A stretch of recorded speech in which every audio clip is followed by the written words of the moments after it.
to Solutions with Courtney Anderson. I am Courtney Anderson. I want to encourage you to go to CourtneyAnderson.com and participate, give feedback, share show ideas, anything that comes to mind. I would love to hear from you. So thank you so much for joining me. Today we have a show that's part of the Help Situation Spotlight series. And of course, this is a series where it's exactly what it sounds like. We create shows based on what community members like yourself share with us as concerns, apprehension, fear, potential problems, and we try to come up with some solution sets and work through them. So it's all about you. And of course, it's like the title of the entire show. It's all about solutions. That's what drives us to create the show and everything else that we do. So today we have a very specific episode that is Help Situation Spotlight. I went to school, but I never finished. How can I use the education that I currently have to get a job? So this is one of these shows where there are a few caveats. One, as I've shared in many of the programs, I do believe in the power of formal education. And by power, of course, part of that is I mean that, knowledge is power. Cliche. Yet there are practical applications to that. The more you know about something, the less somebody doesn't take advantage of you. And the other thing is, I've argued in other programs that having credentials and skills that are formalized. So, you're a licensed electrician, you are a licensed psychologist, you are a certified public accountant, or you've gone through some sort of recognized rigorous program and you hold some credentialing in your area of expertise. That allows you to go out and apply that knowledge you have to your professional endeavors. The argument and the challenge is that because I personally believe so much in formal education, people get really frustrated and say, well, it's easy for you to say, you have all this school. Well, yeah, I do have a lot of school that I've completed at this point in life. I wasn't born with a lot of education. I was born with no education, right?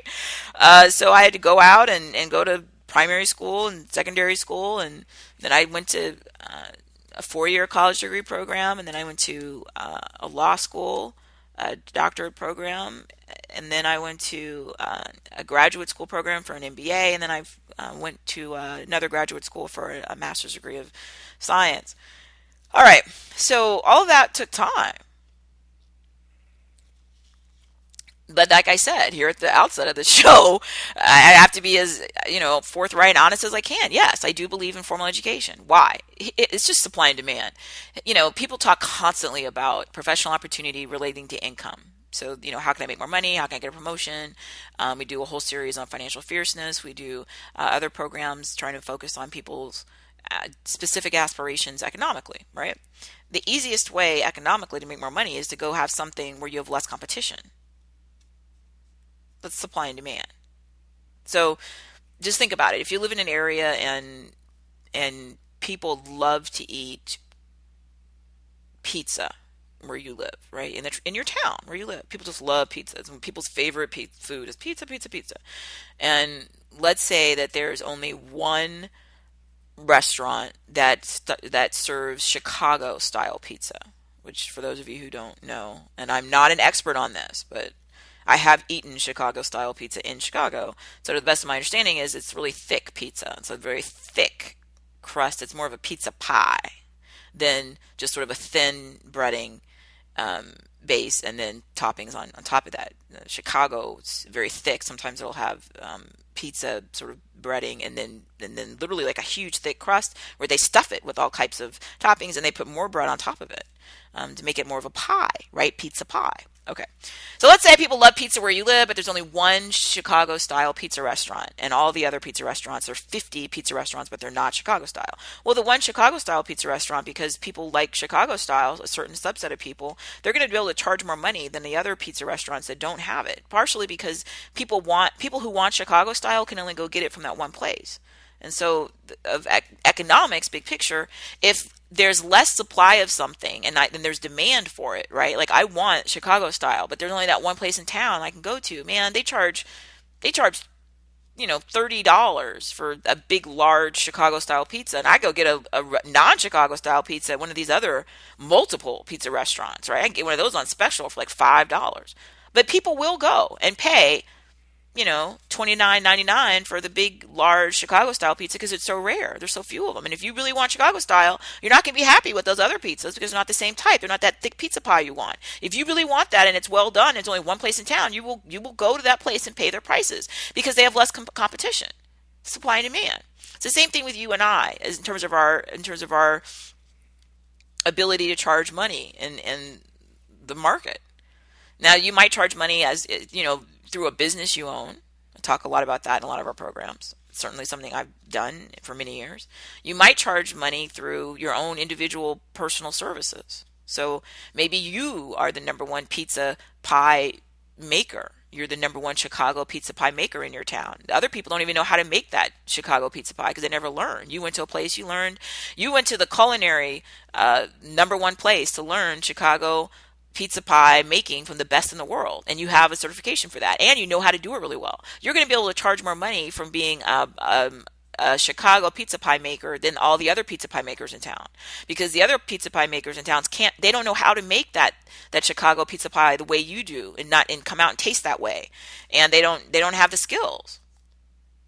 So your skills, if they're rare, right? If less people have the same skills you have, you're going to make more money just because there's demand, but not that many people can do what you can do.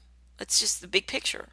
All right, well then, how do you get into that place? How do you get into that place where you are using these incredibly awesome skills you have, right? As a pizza pie maker, how do you get to be the Chicago pizza pie maker instead of just all the other pizza pie makers who are making, maybe minimum wage? Well, you have to have the skills. The easy way to get the skills is to go to some place that is recognized for excellence in that area, right? Chicago pizza pie making. And usually they have some sort of school or training or certification or culinary institute. And you go there and then they just teach it to you. And then when you finish the program, you have a proof, right? You have evidence that you have completed so much time and so many different evaluations of your Chicago pizza pie making. And then people who want to hire the best Chicago pizza pie makers, when they see that you completed that program and they verify with that school or that institute that you did complete it, it's a shortcut for them to know that you really are able to do what you say you can do. Now, there are other people who would argue, hey, my great grandma taught me how to make Chicago pizza pie at her house, and I never went to school for it. I just know how to do it. Okay. The deal is, though, when an employer is hiring somebody, they don't know what they're getting, right? Just because when we're going out with other people in the world, we don't know. We just met them. It might be that somebody says that they learned how to make Chicago pizza pie at their great grandma's and they really can do it and it's awesome and it tastes delicious.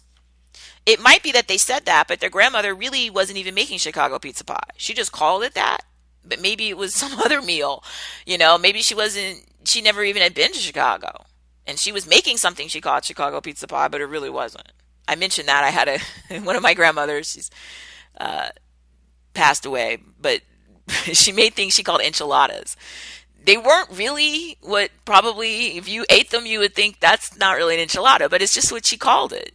I don't know why I never asked her, but she'd make this dish. She called it enchiladas, and she loved it. She'd make it and eat it and be happy. But if you thought you were going to get like an enchilada, like you would get maybe from someone who was more skilled in what most people expect for Mexican cuisine, you would have thought that really was unusual, whatever it was, right? I'm just saying it's possible because there was no formal program she went through to say this is, hey, an enchilada. It's just what she called it. So it's the same thing. Somebody could go apply for a job and say, "Hey, I'm the best Chicago pizza pie maker in the, in the in the region." And you might be.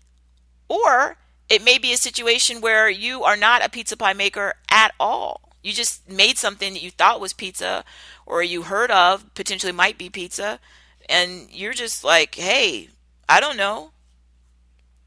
Employers want to know. And forget the employers. Because some people say, well, employers are just, they're the ones that make everybody go out and have to go to school. And they're the ones that are just, it's ridiculous. Okay.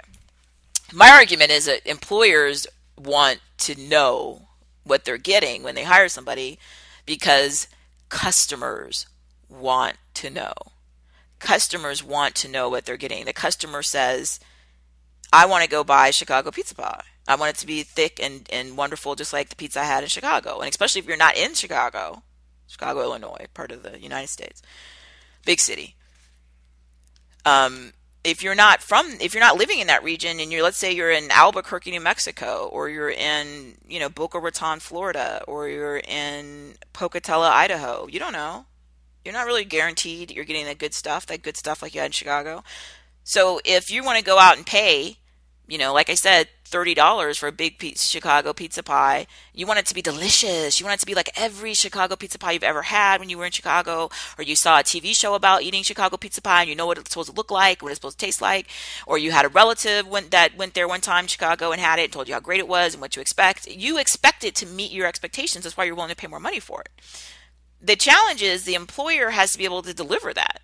That's why when they hire people, it's not that the employers, I think, necessarily are just randomly making up silly requirements. I want to make sure that you know how to juggle 9 things at a time. Well, they shouldn't ask you that if you're going to be a bookkeeper. But if you're going to be a professional juggler, yeah. If somebody buys a ticket to sit in an audience and watch an entertainment show with juggling, and you get out there as a juggler and you start juggling 1 or 2 things and they're falling on the floor and plates are breaking, your customer is angry. Your customer feels like, well, that was horrible. You call that juggling? I could do that, right? I could teach my dog to do that. That was horrible. That's what an employer is trying to avoid. They're trying to avoid a problem where they're selling a good or service and they put it out there. Right? And it's horrible. It's not what the customer wanted, because then the customer is going to complain. But worse than that, if it's not what's expected, the customers won't come back, and they'll tell other people, and eventually the business will fail. So sometimes there are issues, and I've seen anecdotal situations where there are employers who have really strange hiring policies that don't really relate to the job market. It might just be a vestige of somebody who formed a company or who started the company or somebody who's a senior person at the company. And I strongly advise them not to do that.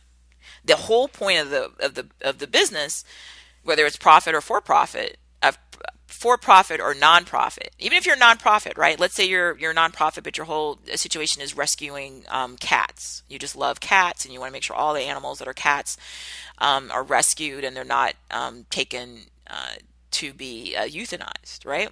So you're going to do a couple things, right? You're going to try to make sure that you're showing that you're rescuing cats. You're finding people to help foster the cats. You have relationships with veterinarians and cat breeders. You want to have a relationship where the public knows that you exist so that you can make sure the word is out to try to save the cats.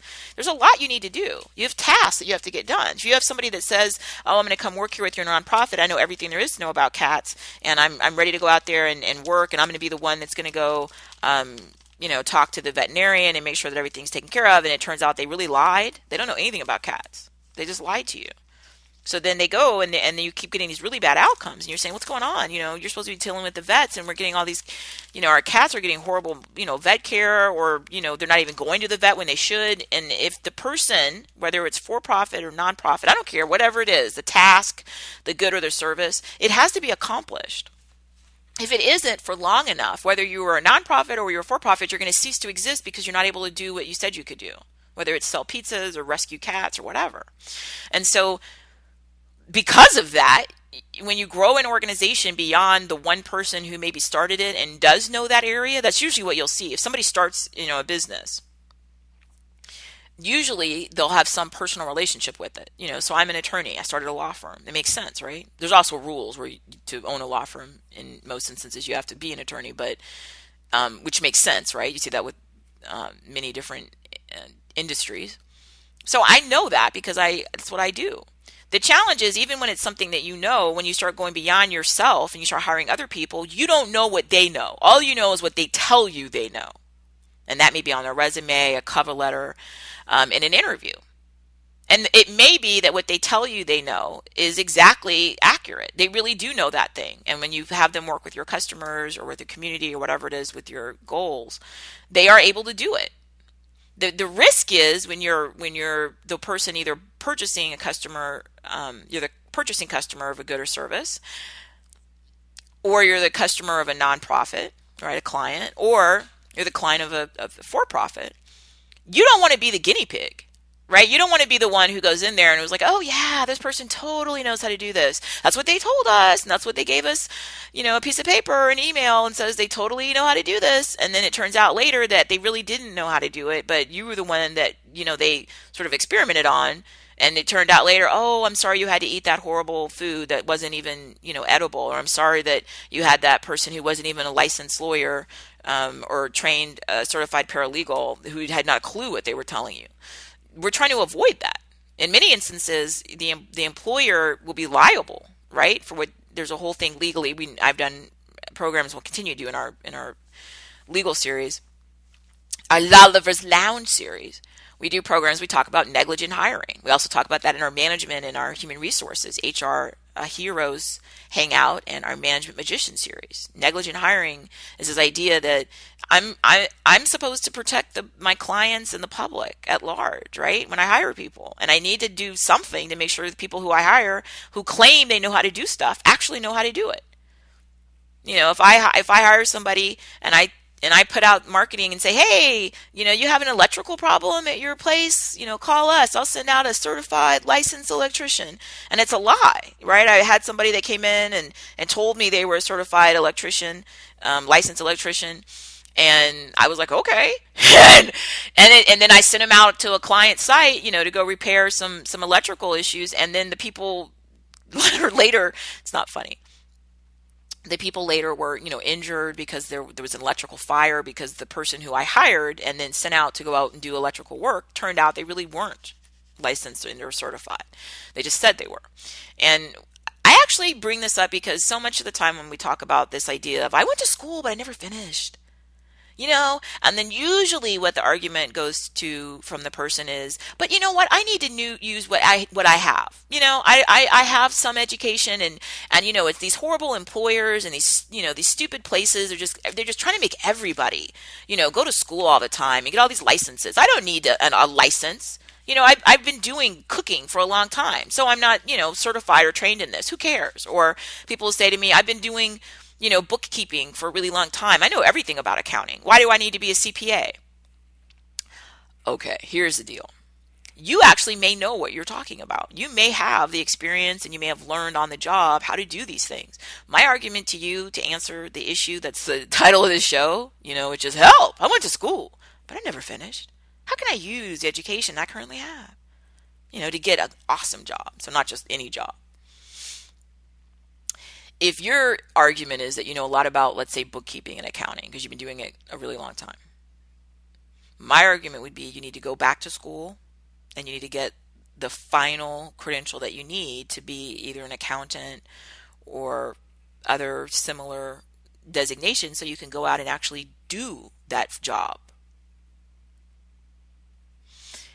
If you know a lot about, medicine, and you just sort of picked it up along the way, but you never went through a licensing or credentialing program to be a sort of, to be a paramedic or to be a nurse, you can't argue with me and say, well, you know how to do it. You've learned enough as either an assistant or watching other people. You need to go out and just go finish the program. Whatever the program is for electricians or nursing or being a paramedic or being an accountant, just go take that program. I don't understand why you would argue not to do it. But I had this pretty recently. I think it was about a year or so ago. I got into a very interesting discussion. And so the person was, getting angry and was like, it's just ridiculous. Everybody's going out and getting all this certification, all these licenses, and it's ridiculous. I'm only considering going back to school because everybody else has all these degrees and I don't even want to, do this. I know what I'm doing. I've been doing it for, 15 years.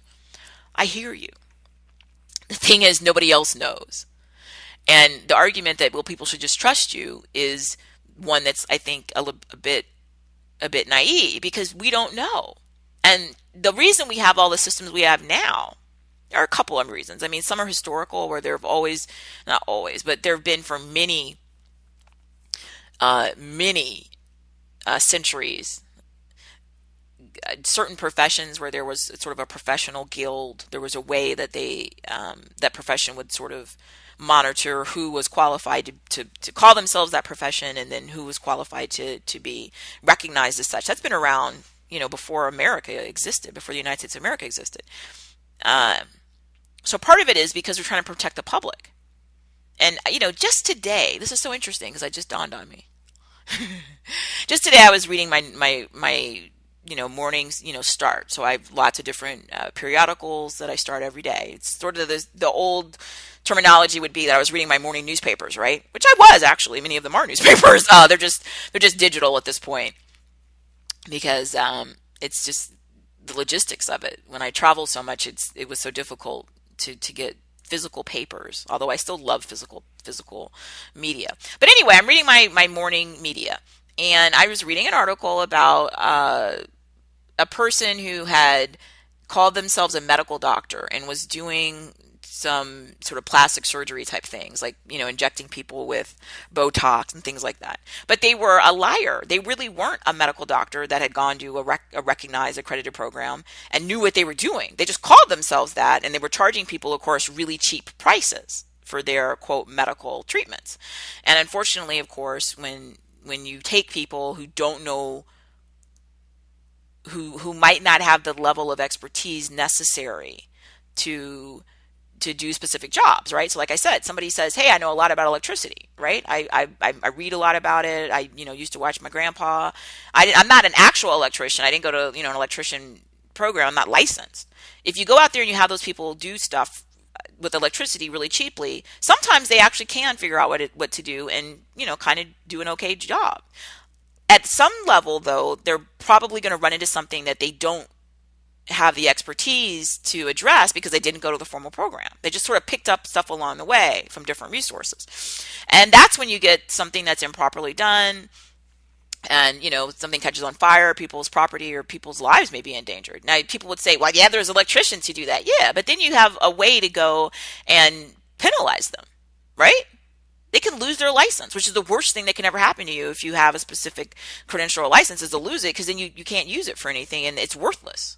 Having an education and going through the hassle of becoming licensed and certified in something, and then having the license taken away from you because you did something you weren't supposed to according to the rules, means that you are in the same place you would have been if you never had the license. It's not worth anything. You can't use it in a legal job. And so because of that, I can't just trust somebody who says, hey, I know everything there is to know about accounting, right? And I'm cheaper than a CPA would be. Hire me. Or I know everything there is about, Botox. And I'm cheaper than a medical doctor would be. Hire me. I could do that, and people do it. Like I said, I read an article literally today, and I was reading my morning media, and read about another one of these examples where somebody goes to this person who's not an actual medical doctor, but it was injured or killed. And my argument is that that's the worst case scenario, of course, right? The public is harmed. And then I mentioned earlier, businesses can go out of business because of their failure to either do what they were supposed to do as a nonprofit, or to be able to make the income and the revenue necessary to sustain their business as what they call a going concern. That's everybody's worst nightmare. Now, individually, of course, people's licenses can be taken away from them. That punishes the person, and/or they can be sued, and/or they can sometimes go to jail, depending on how horrible it was, what the outcomes were, and what the law is. But most organizations and most people want to avoid that. If I'm going to go to a doctor or a dentist or an electrician, have them help repair something, I want an actual person who I'm going to have some hope knows how to fix the problem. And the easiest way for me to do that is to go out and hire people who have the license and credentials. Now, I'm not going to go ask them, send me all of your records from the program you went to as an electrician so I can read about what you did in every class. It's way too time consuming. I just need to have a guarantee as much as possible. Well, that's a bit of a inconsistent statement. I actually should have a guarantee. So if I go hire a business that says, hey, all of our electricians are, fully licensed, then that should mean what it says, that they're fully licensed by the requirements in that part of the world, and I can trust when they come over to fix my electrical issue, they really do know what they're doing.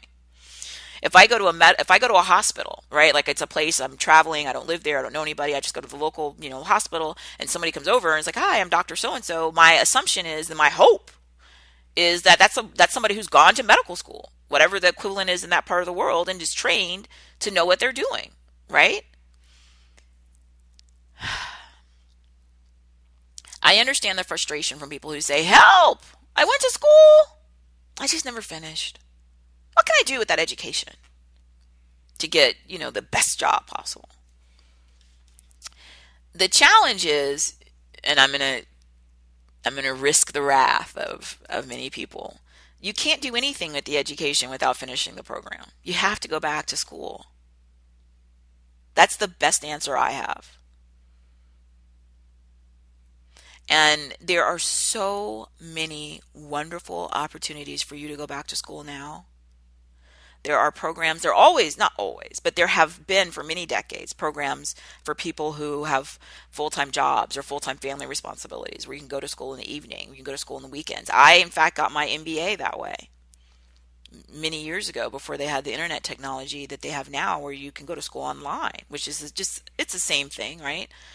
So when I went to school, night school and weekends to get my MBA because I was running my law firm. I had a full-time business and job and requirements and responsibilities. So I couldn't go to school during the day like I did, in prior programs because I was doing other things in my life. And I still needed and wanted in my own mind to get my MBA. So I went to the closest, most accessible nighttime and weekend program that existed at that time. Now, all these years later, with my most recent degree, I went to school on the internet, which allowed me to do evenings or weekends or days or anytime around my work schedule and all my other activities. It's the same concept. Now, the challenge is that you have to be very disciplined, right? Usually in our Help Situation Spotlight series, I am simultaneously trying to address the issue, and I'm also trying to give as broad a solution set as I can and say, well, maybe try this or that, or, let's look at implementing maybe this. In this specific episode, where someone says, hey, I went to school, and maybe they mean I went to some of high school, but I didn't finish, or they went to an associate degree community college and didn't finish, or they went to a 4-year bachelor's degree program and didn't finish, or even they went to a graduate school program and didn't finish. My argument is you need to go back to school. I'm not going to be able to sit here and tell you, well, tell people in an interview that you did complete, half of the program, because it's not, the employer can't do anything with that. If I go, like I said, I'm somewhere in the world and I go to the hospital and they bring someone over and say, I'd like to introduce you to this person. They did go, they went to medical school. They haven't finished. So they're not a licensed doctor. Do you want them to go ahead and treat you? My answer is going to be no. Because maybe the stuff that they haven't finished yet or the things that they didn't complete were the things that are going to apply to my medical problem. And I would hope, right? I'm doing everything I can think of to try to give my best medical outcome. And I know there's no guarantee. I can't go get the best, medical specialist in the world to help me with whatever my issue is. And I'm still may, fall out of into a coma or something, or die really, soon. There's no guarantee. I'm just trying to get the best knowledge and the best information that I can to try to solve my problem, whether it's medical, whether it's accounting, whether it's I want to have a Chicago pizza pie. I don't care what it is. I just need knowledge. That's all. And so having somebody who's finished these programs and holds the full licensing, certification, requirement, whatever, is imperative to help me feel that there's been some process to help verify this person does know something. Now, is it a process that says they know everything? Of course not. Within the group of licensed people or people who've completed that degree, some of them are going to have been the most brilliant, gifted people that ever went through the program. Some of them are going to have been the lowest grades possible. And, it may be that they had low grades because they were busy doing other things at that time and it wasn't, their full-time priority. And so something had to give. It may be that they had low grades because that was the best they could do, right? I'm going to get a range of outcomes, even with people with licenses and skills, but at least I'll know that they went through some bare minimum verified required activity, which leads to this. I'm going to repeat it. I know it's going to make people frustrated and angry. My argument is if it was easy, everybody would do it. So if it was easy to be, a certified electrician, everybody would have it. If it was something that would take me like 20 minutes, and I don't know, do something online or fill out some paperwork, and now I'm a licensed electrician, to be a CPA, oh, it took me, 15 minutes. I fill out some paperwork or whatever, and now I'm a CPA and I can go out and have a CPA business and charge people all this money. If it was that easy, then every single person who was, conscious and at some level of motivation would fill the paperwork out, because all it takes is a few minutes. By making it a more rigorous program where there's a certain amount of content that you have to study, a certain amount of verification of your knowledge through testing and other, internships. And by doing all of this, it's not to be a hassle and create, a nightmare for people. What it's trying to do is simultaneously a couple of things. Part of it is to protect the public. If I tell you that you go to this place and that person's a medical doctor or a certified public accountant, they should be able to have a minimum level of knowledge that will give you a better outcome than just somebody randomly on the street who may or may not have knowledge. That's part of it. The other part of it is, like I mentioned before, there are reasons economically to restrict how many people are in these professions. And that's what a lot of it is too. If everybody is a CPA, then, if there were 20 million CPAs in the United States, then they wouldn't be able to charge that much. Just back to my original supply and demand with the pizza. If there was one Chicago pizza pie restaurant in town that was awesome, their prices will be able to be more flexible. They have flexibility in pricing because they don't have a lot of competition. And people who really want that at that quality level are going to have to pay what they set as a price within reason. I mean, they couldn't go out and charge $300. There's a limit to what a consumer will pay for a certain good or service. At some point, a consumer is going to be like, hey, I'll just have to do without, right? So there are limits, but they're going to have more flexibility. If every single restaurant in town, if there's 70 different restaurants in town that are Chicago pizza pie places, the prices are going to have to come down, just because what are they all going to compete on? Well, they're going to compete on quality. Somebody is going to be the best Chicago pizza pie place in town. Maybe 2 or 3 places will be, up there at the top. And their prices, they'll have more flexibility. Some of them will say, hey, we're the fastest Chicago pizza pie place in town. It may not be the best in terms of, a food critic, but it's the fastest, right? We have our pizza pie microwaved, and it's ready in 60 seconds or something. Some people would say, hey, at this moment, convenience is what I care about. And they'll pay a certain price for convenience. It's about supply and demand. If you haven't finished school, then you haven't finished school.